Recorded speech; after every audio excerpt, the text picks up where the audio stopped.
Okay, so how do we know the fish in our tank are happy? Ideal situation is they'd be able to talk to us and we'd be able to communicate with them verbally. What's that, Dave? Your pH has dropped and your NO3's through the roof. All right, we'll get that sorted tonight for you.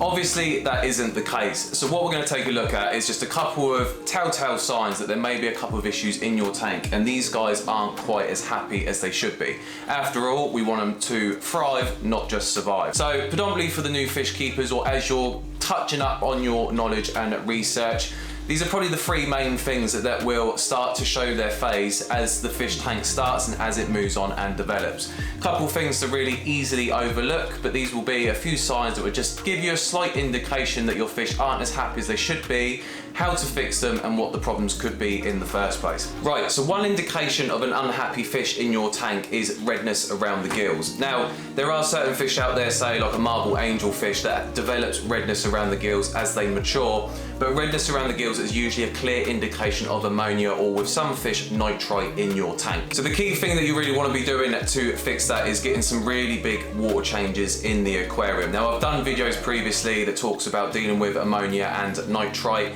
and how to start the tank successfully and correctly before you add fish. If taking the fish back to the fish store to go through the nitrogen cycle correctly isn't an option, you just need to make sure you're doing lots of water changes to get that ammonia and nitrite down. Now, you need to keep doing these water changes until the ammonia and the nitrite drops down to zero within a 24-hour period. Number two, so your fish are up at the surface and they're constantly gasping for air. An easy mistake to make with oxygenating a fish tank is two things. One, not enough surface irrigation, and unfortunately, the air stone usage, or the way that it's used and the way that it develops oxygen, has the opinion of how it works has kind of changed over the years, and now a lot of, especially new fish keepers, are getting it wrong. The air bubbles in your aquarium do not create the oxygen. Unfortunately, they just disperse at the surface and the oxygen releases into the atmosphere. What air stones are used for and how they should be used correctly is they should be strong enough and forceful enough to create a surface irrigation and a break in the surface.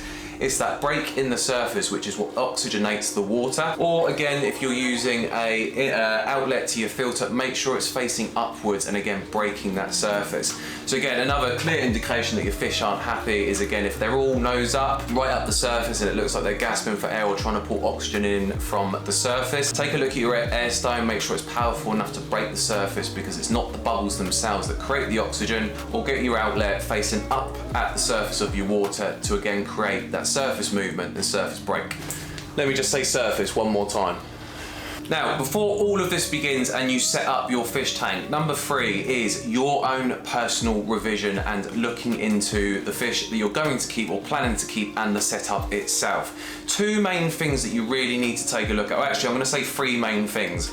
One, the fish that you're looking to keep, are they hard or soft water? In an ideal situation, you want to test your tap water first to find out if you're in a hard or soft water environment. 90% of the UK is hard water, so we are predominantly wanting to put hard water fish in our tank. If you do want soft water fish, then there's a couple things you can do with sort of RO, mixing RO, softening the water and re-adding elements and so on. Have you got the right tank size for the fish that you want to keep? Again, don't take this tank as an example at the moment, it's a temporary holding tank, but say if you're looking at probably maybe clown loaches or discus that start off this big but grow to this big, have you got the right tank and the environment for them to keep them happy? Third, probably the biggest thing, is your tank mates. You don't want to put something, you don't want to have, if you want cichlids or an aggressive fish, you then don't want to give that tank a load of tetra or bottom dwellers, because the fish will just, the cichlids will just pick them off. So as we want our fish to not only survive, but we want them to thrive, take a look at your fish tank every day. So when I do a morning feed or I do an evening clean, before and after the feed, I will just take a good general look through the fish tank and take a look at the fish themselves. Check the gills are okay, check they're moving okay. If you've got a personality change, you know, is it a cichlid, you know, that's quite an active fish, is it hiding down in the corner? Unfortunately, I've got an individual in this tank at the moment, after a couple treatments, has bloat. He's not, or she's not eaten for a couple of weeks now. So I know there's something wrong, and I've reacted to it. When the bloat started, I was already on top of it and treating the fish itself. Even though she's probably not going to make it, I was at least on top of it to try and give her the best chance possible. Now, again, take a look through your fish tank, do a head count, check their personalities. If you've got something that was reacting differently the day before and is now reacting different today, there may be an issue. Have a look online, watch videos and see how your fish should be reacting maybe in their natural environment, or there's probably plenty of videos out there that will give you videos and footage of how the fish should be acting when it's happy. Loss of coloration can be another major thing. So again, just keep a good eye out, keep an eye on your tank and do a good sort of check morning and evening just to see how they're getting on. Unfortunately, we're in that situation where they can't talk to us or give us any sort of sign language to indicate how they're feeling. No, sorry Dave, it's granules today, not good heart. Really sorry. So hopefully that will give you a couple of indications as to why these guys aren't happy in the tank. Is it because their gills are moving too quick or a little bit more rapidly than normal? Are they up at the surface? And I promise not to say surface any more times than the 3 times I've just said surface. Are they acting a little bit differently? Are they out of personality? Is there something going on? Couple of clear indications. These guys can't tell you if they're happy or not, so it's down to you to recognize it and pick up the body language and the telltale signs that may be causing it. Guys, if you haven't already, hit the subscribe button. Hope you enjoyed the video and I'll see you next week. What's that, Dave? Yeah, I'll be back tonight to do your water change to help fix that nitrate and pH.